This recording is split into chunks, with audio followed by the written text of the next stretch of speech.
Salam əziz şagirdlər, əziz müəllimlər. Mən bugün sizə 8-ci sinif yeni dərslikdən ümumiləşdirici tapşırıqlar hissəsini izah etmək istəyirəm. Çünki şagirdlərin bir çoxu dərslikdəki tapşırıqları etməkdə də çətinlik çəkir. Həm şagirdlərə, həm də yeni başlayan müəllimlərə yararlı olacağını düşünürəm. Başlayaq izahımıza. Deməli, bizə deyir ki, birinci testdə işin müsbət, mənfi, həm də işin görülmədiyi halların hər birini nümunəyə gətirin. Deməli, mexaniki işi artıq şagirdlər 8-ci sinif dərsliyində keçiblər və bilirlər ki, iş nədir, mexaniki iş nədir. Biz nə vaxt iş görmüş sayılırıq. Məsələn, oturub kitab oxuyanda, hal-hazırda mən bu videonu çəkərkən, dərs oxuyarkən, nəsə bir oturaqlı bir iş görərkən bu zaman mexaniki iş görülmüş sayılmırsınız. Nə vaxt mexaniki iş görmüş sayılırıq? Məsələn, qüvvənin təsiri altında bir cismin yerini dəyişdiniz. Məsələn, otaqda hansısa əşyaların yerini dəyişirsiniz. Bu zaman mexaniki iş görmüş sayılırsınız. Yəni, mexaniki iş nədir? Cisim qüvvənin təsiri altında müəyyən bir yer dəyişimi icra etsin. Bu zaman iş görürük. Mexaniki iş budur. İşin müsbət, işin mənfi və işin görülmədiyi, yəni sıfır olduğu hallara nümunə gətirsək, necə deyərik? Məsələn, üfüqi səthdə cisim F qüvvəsinin təsiri altında sağa doğru S yer dəyişməsi icra edir, yəni sürəti də sağa doğrudur. Yer dəyişməsi icra edərək müəyyən bir nöqtədən gəldi digər bir nöqtəyə, məsələn, bir nöqtəsindən gəldi 2 nöqtəsinə. Bu cisim yerini dəyişdi S qədər. F qüvvəsinin təsiri altında S yer dəyişməsi icra etdimi? Qüvvə ilə yer dəyişməyin istiqamətdədirmi? Bu zaman görülən iş olacaq nə? Müsbət. Məsələn, ola bilər ki, cisim F qüvvəsinin təsiri altında S yer dəyişməsi icra etsin. Bu zaman baxırıq, qüvvə və yer dəyişmə istiqamətləri əksdir bir-birinə. Qüvvə yer dəyişmənin əksinə olanda iş mənfi olur. Məsələn, sürtünmə qüvvəsinin gördüyü iş həmişə nədir? Mənfidir. Çünki sürtünmə qüvvəsi həmişə hərəkətin əks istiqamətdə yönəlir. Ona görə sürtünmə qüvvəsinin gördüyü iş də nədir? Mənfidir. Daha sonra işin görülmədiyi sıfır olduğu hal. Məsələn, üfüqi istiqamətdə hərəkət edən cismin ağırlıq qüvvəsinin gördüyü iş nədir? Sıfırdır. Yəni, ümumiyyətcə, hərəkətə perpendikulyardırsa əgər qüvvənin istiqaməti cismin hərəkət istiqamətinə perpendikulyar olarsa, bu zaman görülən iş olacaq nə? Sıfır. Perpendikulyardırsa 90 dərəcə əmələ gətirirsə qüvvə ilə sürət və sürət vektoru eyni zamanda yer dəyişmə vektoru. Perpendikulyar olarsa deyirik ki, görülən iş nədir? Sıfırdır. Daha sonra ikinci testdə baxırıq. Qrafik əsasən əvəzləyici qüvvənin işini təyin edin. Qüvvənin yer dəyişmədən asılılıq qrafiki verilibsə, əgər qüvvənin yer dəyişmədən, bu qrafikimiz budur. Altındakı bu fiqurun sahəsi görülən işə bərabər olacaq. Bu fiqurda düzbucaqlı oxşuyurmu? Yəni, düzbucaqlının sahəsini necə tapırsınızsa, həmin fiqurun sahəsini də o cür tapırsınız. Düzbucaqlının sahəsi eni və uzunluğunun hasili deyil. Bu düzbucaqlının 0-dan 20-yə kimi bu hissə 20, 0-dan 4-ə qədər bu hissədə 4. 20 vuraq 4, sahəni tapdıq ki, 80. Nə dedik? İş fiqurun sahəsinə bərabərdir. İş oldu nə? 80 col. Azər qutunu yerdən qaldırır. Qutu qaldırılarkən mexaniki iş görülürmü? Qutu qaldırılarkən mexaniki iş görülürmü? Görülür. Çünki qutu yerdən müəyyən bir yüksəkliyə qaldırılır, düzdür? Yerini h qədər dəyişdi qutu. Düzdürmü? Bu zaman mexaniki iş görülür. Qutu yerdən müəyyən yüksəkliyə qaldırılarkən iş görülür. Daha sonra bu zaman qutunun yer səthinə nəzərən potensial enerjisi necə dəyişir? Potensial enerji bilirik ki, mgh ifadəsinə əsasən potensial enerji asılıdır cismin kütləsindən, sərbəst düşmə təcili və cismin hündürlüyündən düz mütənasib asılıdır. Yəni, yer səthindən olan hündürlüyü artdığı üçün potensial enerji nə edir? Artır. Yəni, potensial enerji dəyişir. Azər qutunu müəyyən hündürlükdə saxlayarkən, yəni 3-cü vəziyyətdə soruşur bizdə, iş görürmü? Bu hündürlükdə sabit saxlayırsa əgər iş görülmür. Müxtəlif hündürlükdən nüvə ilə sərbəst buraxılan arabacıq triciklə toqquşur. Nəticədə tricik nə edir? Müəyyən yer dəyişmələr icra edir. Deməli, bu arabacığımız müxtəlif hündürlükdən. Burada deyək ki, buradakı hündürlüyünə h1, Buradakı hündürlüyünə deyək H2. Göründüyü kimi H2 hündürlüyü H1-dən böyükdür. Hansı halda triciyin yer dəyişməsi daha böyükdür? Tricik bu hündürlükdən hərəkət edir, düzdür? H2 hündürlüyü H1-dən çoxdur. Müəyyən yüksəklikdən gəlir və burada aşağı düşdükcə sürəti neynir? Artır. Sürət artır və onda bu triciyə gəlir, öz enerjisini verir. Düzdür, yüksəklikdə olarkən bu tricik, burada daha doğrusu arabacıq, yer səthindən hündürlükdə olarkən potensial enerjiyə malikdir. Aşağı düşdükcə potensial enerji azalır, kinetik enerji artır. Daha yüksəklikdən düşəndə, aşağı düşdükcə kinetik enerji daha çox artır. Daha böyük yüksəklikdən düşəndə, yəni H2 hündürlüyündən düşəndə kinetik enerjisi, yəni daha sürət daha çox artdığı üçün kinetik enerji də bilirik ki, mv kvadratı bölü 2-yə görə sürətdən düz mütənasib asılıdır. Kinetik enerji sürətdən düz mütənasib asılıdır. Sürət artanda kinetik enerji də artır. Düzdürmü? Və gəlib bu triciyə daha böyük enerji verdiyi üçün həmin triciyin daha çox yer dəyişimi icra etməsinə səbəb olur. Hansı halda tricik üzərində daha çox iş görülür? Triciyin yer dəyişməsi çox olan halda, yer dəyişmənin çox olduğu halda görülən işdə nədir? Daha çox olacaq.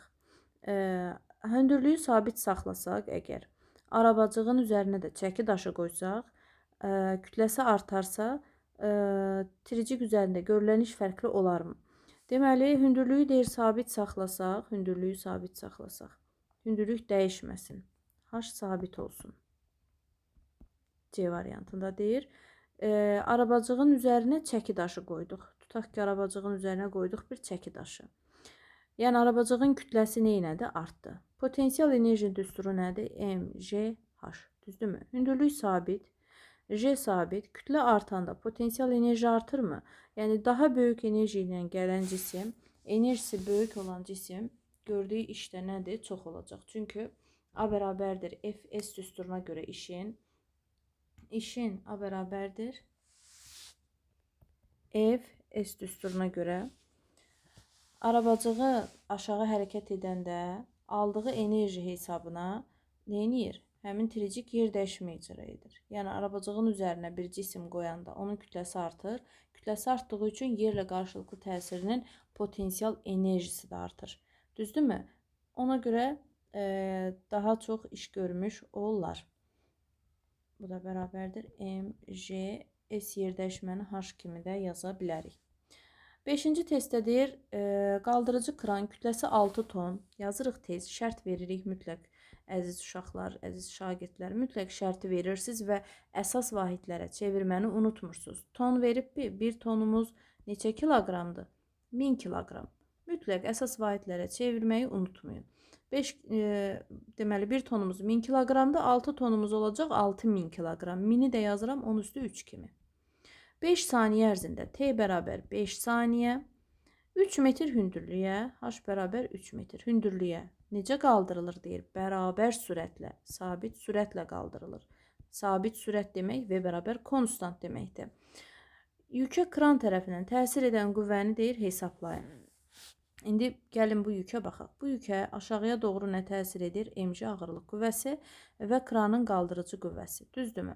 İndi hərəkət bərabər sürətlidirsə, sürət sabitdirsə, əvəzləyici qüvvəmiz və təcilimiz sıfırdırmı bərabər sürətli hərəkətdə? Bu zaman onda bu cismə aşağı MJ ağırlıq qüvvəsi təsir edir, yuxarıda kranın qaldırıcı qüvvəsi təsir edir.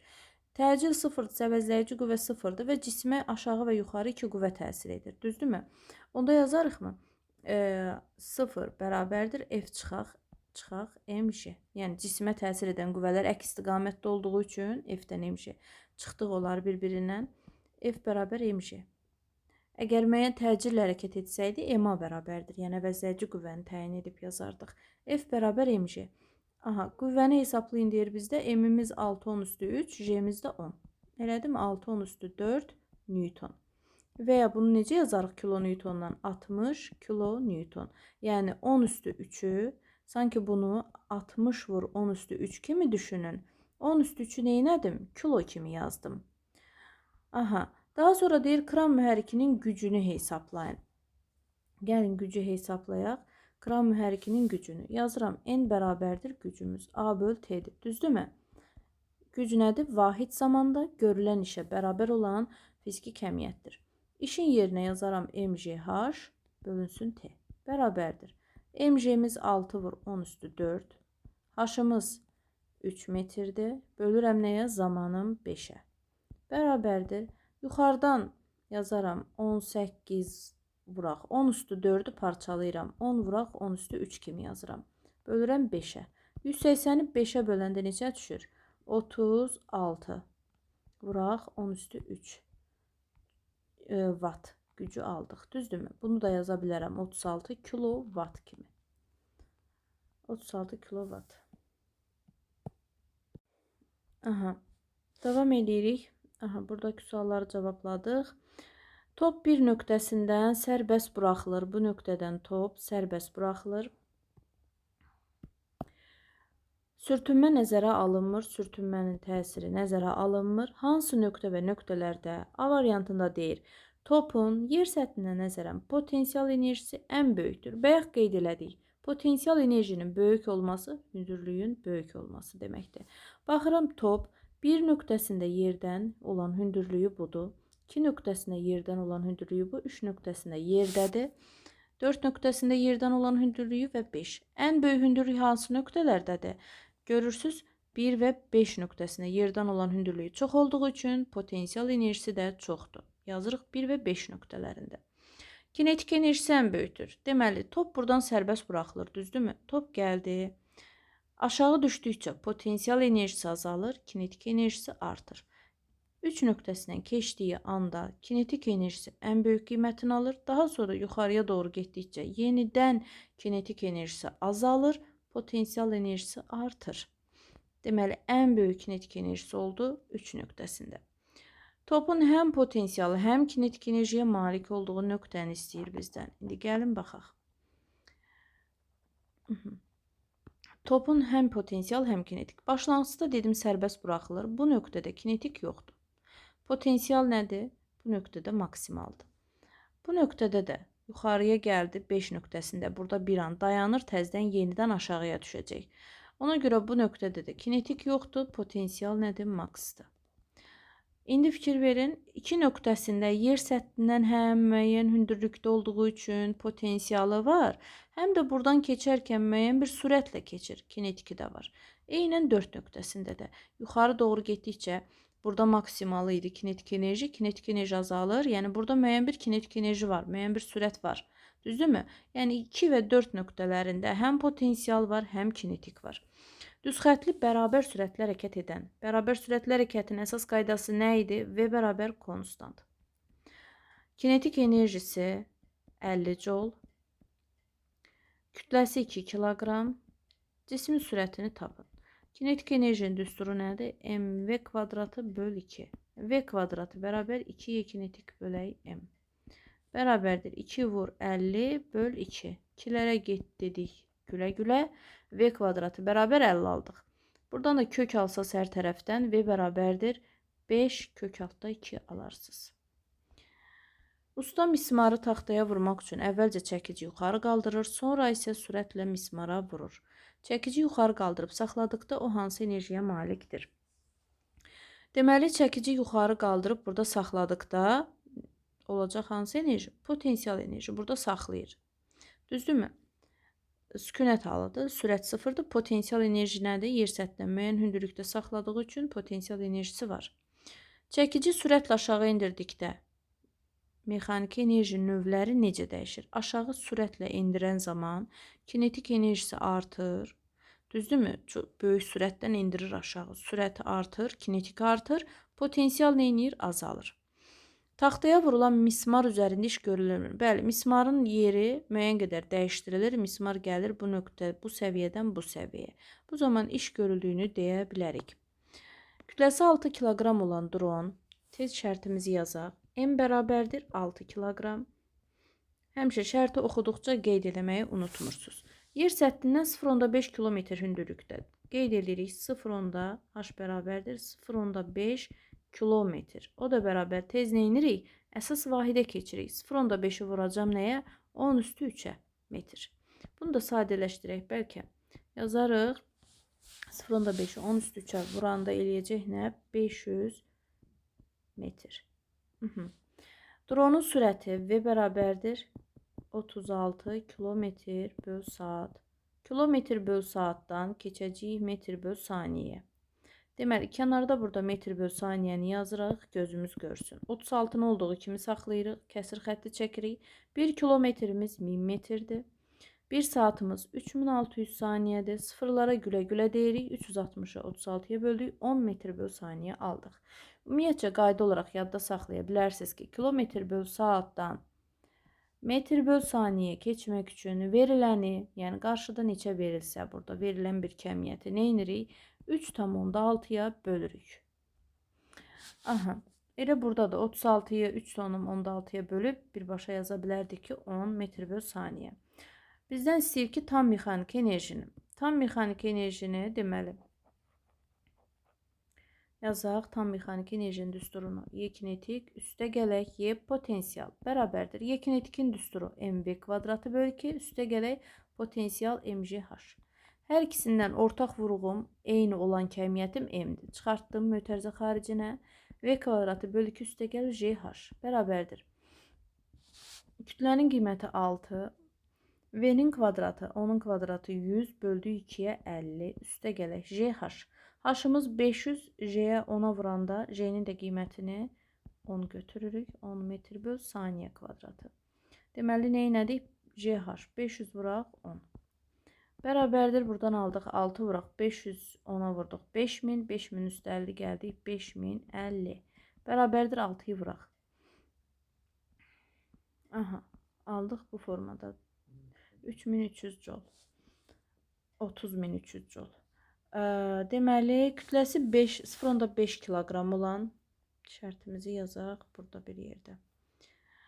Aha, kütləsi 0,5 kiloqram olan kürə H bərabərdir 1 metr hündürlükdən sərbəst buraxılır. Bu nöqtədən sərbəst buraxılır. Havanın müqavimət qüvvəsinin təsiri nəzərə alınmır. Sərbəst buraxıldığı anda kürənin potensial, kinetik, tam mexanik enerjisi nəyə bərabər olar? Həmin sərbəst buraxıldığı anda bu nöqtədə sərbəst buraxıldığı anda kinetik enerjisi sıfırdır. Potensial enerjisini tapırsınız. mgh-la bərabərdir. M'imiz 0,5, bu tərəfdə yazaq 0,5, j'miz 10, h'ımız da yer səthindən olan hündürlüyü cismin 1 metrdir. Elədik buradan 5 jol.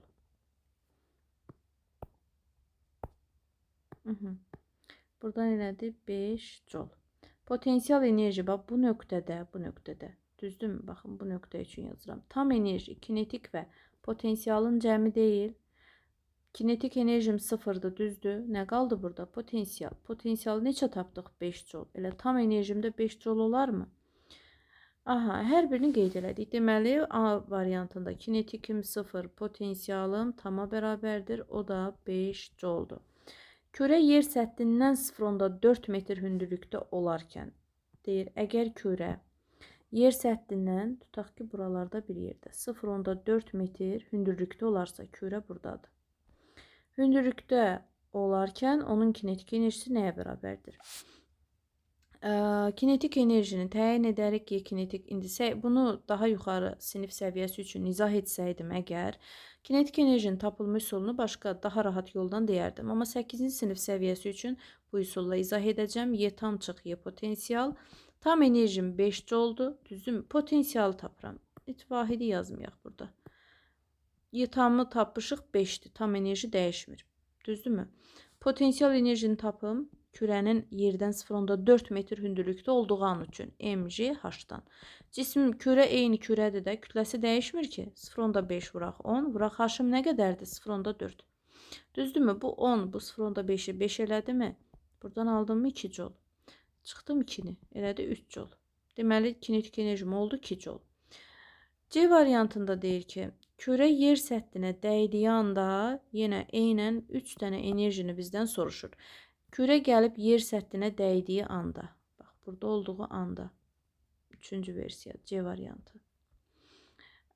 Burada olduğu anda, kürə yer səthinə dəydiyi anda, potensial enerji sıfırdır mı? Yer səthində daxı, hündürlük sıfırdır. Potensial enerji sıfırdır. Kinetik enerji elə tam enerjiyə bərabərdir. Tam enerjim 5 joldur.